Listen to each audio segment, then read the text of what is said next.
Praise the Lord. I greet you very good morning in the precious name of our Lord and Savior Jesus Christ. మన ప్రభువును రక్షకుడైన యేసుక్రీస్తు నామంలో మీ అందరికీ శుభాలు తెలియచేస్తున్నాను. ఎలా ఉన్నారు? మీరంతా బాగున్నారా? ఈరోజు దేవుని వాగ్దానం ధ్యానం చేద్దాం. నిశ్చయముగా నీవు నీ చేతుల కష్టార్జితమును అనుభవించదవు. హల్లెలూయా.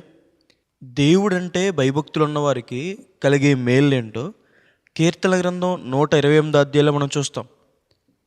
దేవుడంటే మనకి భయం ఉండాలి, భక్తి ఉండాలి. ఒక పక్షి ఎగరాలంటే 2 రెక్కలు ఎలాగో, ఒక విశ్వాసి దేవునిలో ఎదగాలన్నా, ఆశీర్వదించబడాలన్నా భయము, భక్తి అలాగే. దేవుడు చూస్తున్నాడనే భయం, దేవుడు వింటున్నాడనే భయం, ప్రార్థన చేయడం, బైబిల్ చదవడం, ఈ లోకం మాలిన్యాన్ని మనకు అంటించుకోకుండా బ్రతకడం భక్తి. మనం లోకంలో ఉంటాం కానీ లోకం మనలోకి రాకూడదు. చూడండి, పడవ నీటిలో వెళ్తుంది కానీ నీళ్లు పడవలోకి వస్తే ఆ పడవ మునిగిపోతుంది.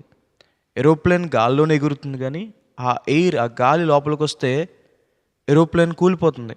మన జీవితంలో మనం లోకంలోనే ఉంటాం కానీ లోకం మనలోకి రాకూడదు. దేవుని యందు భయభక్తులు కలిగి ఉన్నప్పుడు మన చేతుల కష్టార్జితాన్ని మనం అనుభవిస్తామని. ఈ లోకంలో కొంతమంది ఎంతో కష్టపడతారు కానీ కష్టార్జితాన్ని అనుభవించలేని పరిస్థితి. ఎవరో దోచుకోవడం, ఎవరి చేతిలోనో మోసపోవడం, అప్పులకి వడ్డీ కట్టడానికే సరిపోవడం, లేదా చాలా సంవత్సరాల నుంచి ఒకే ట్రీట్మెంట్కే ధనవంత అయిపోవడం, ఇలాంటి పరిస్థితులు గుండా వెళ్తూ చాలా బాధపడుతూ ఉంటారండి. ఇశ్రాయేలు ప్రజలు దేవునికి వ్యతిరేకంగా బ్రతికినప్పుడు మిద్యామీనీయులు వచ్చి వారి సంవత్సరాల పంటను తీసేసుకునేవారు. వారు పంటంతా పండిస్తారు, ఇంకా కోత కోసుకుందాం అన్న సందర్భానికి మిద్యామీనీయులు వచ్చి ఆ పంటంతా తీసుకెళ్ళిపోయేవారు. అయితే ఎప్పుడైతే వారు పాపాలు విడిచిపెట్టి దేవుని వైపు తిరిగారో దేవుడు గిద్యోని నిలబెట్టుకుని మిద్యామీనీయుల పైన జయం అనుగ్రహించారు. దాని తర్వాత వారి పంటను వారు అనుభవించారు. మీ జీవితంలో కూడా మీరు ఎంతో కష్టపడుతున్నా ఆ జీతాన్ని అనుభవించలేకపోతున్నారా? యాకోబు ఎంతో కష్టపడినా లాభాన్ని మాత్రం యాకోబుకి ఇవ్వాల్సిన జీతాన్ని ఇవ్వలేదు, కానీ దేవుడు మాత్రం యాకోబుని అత్యధికంగా ఆస్వాదించారు. మన జీవితాల్లో కూడా దేవుడు మన కష్టానికి ప్రతిఫలం ఇస్తారు, మన ప్రయాసకు ప్రతిఫలం ఇస్తారు. నిశ్చయముగా మీ చేతుల కష్టార్జితాన్ని మీరు అనుభవిస్తారు.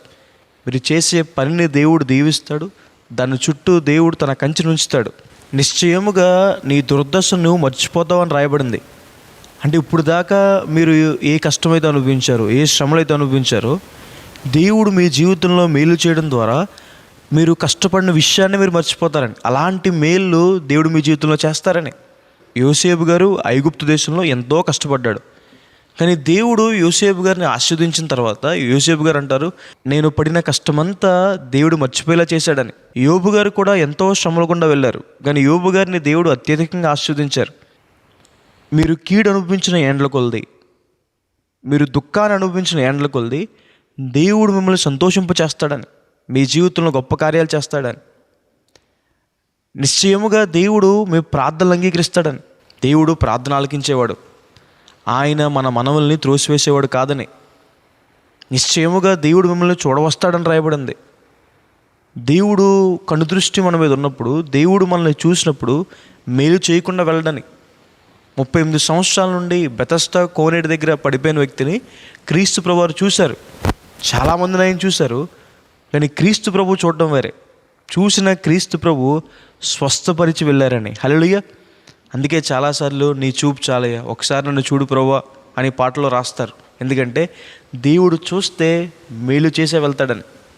ఇశ్రాయేలు ప్రజలు ఐగుప్తులో పడిన బాధను దేవుడు చూశాడు, వారిని దేవుడు విడిపించాడు.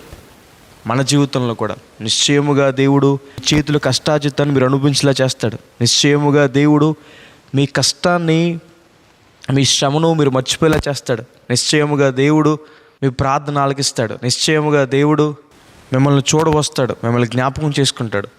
ఈ వాగ్దానం విశ్వాసం ఉంచండి. ప్రార్థన చేసుకుందాం. సర్వశక్తిమంతుడా, జీవం గల దేవేశ ప్రభువా, మీకు వేలాది వేలాది వందనాలు వేసే ఈరోజు ఈ వాగ్దానం ద్వారా మాతో మాట్లాడినందుకు దేవా ప్రభువా మీకు వందనాలు.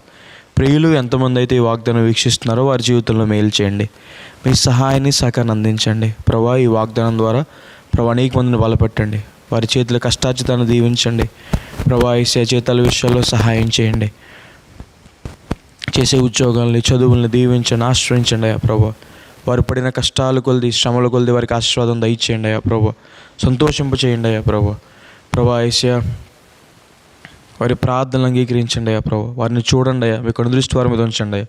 దీవెనలు కుమ్మరించమని యేసు నామమున వేడుకుంటున్నాను తండ్రి, ఆమేన్.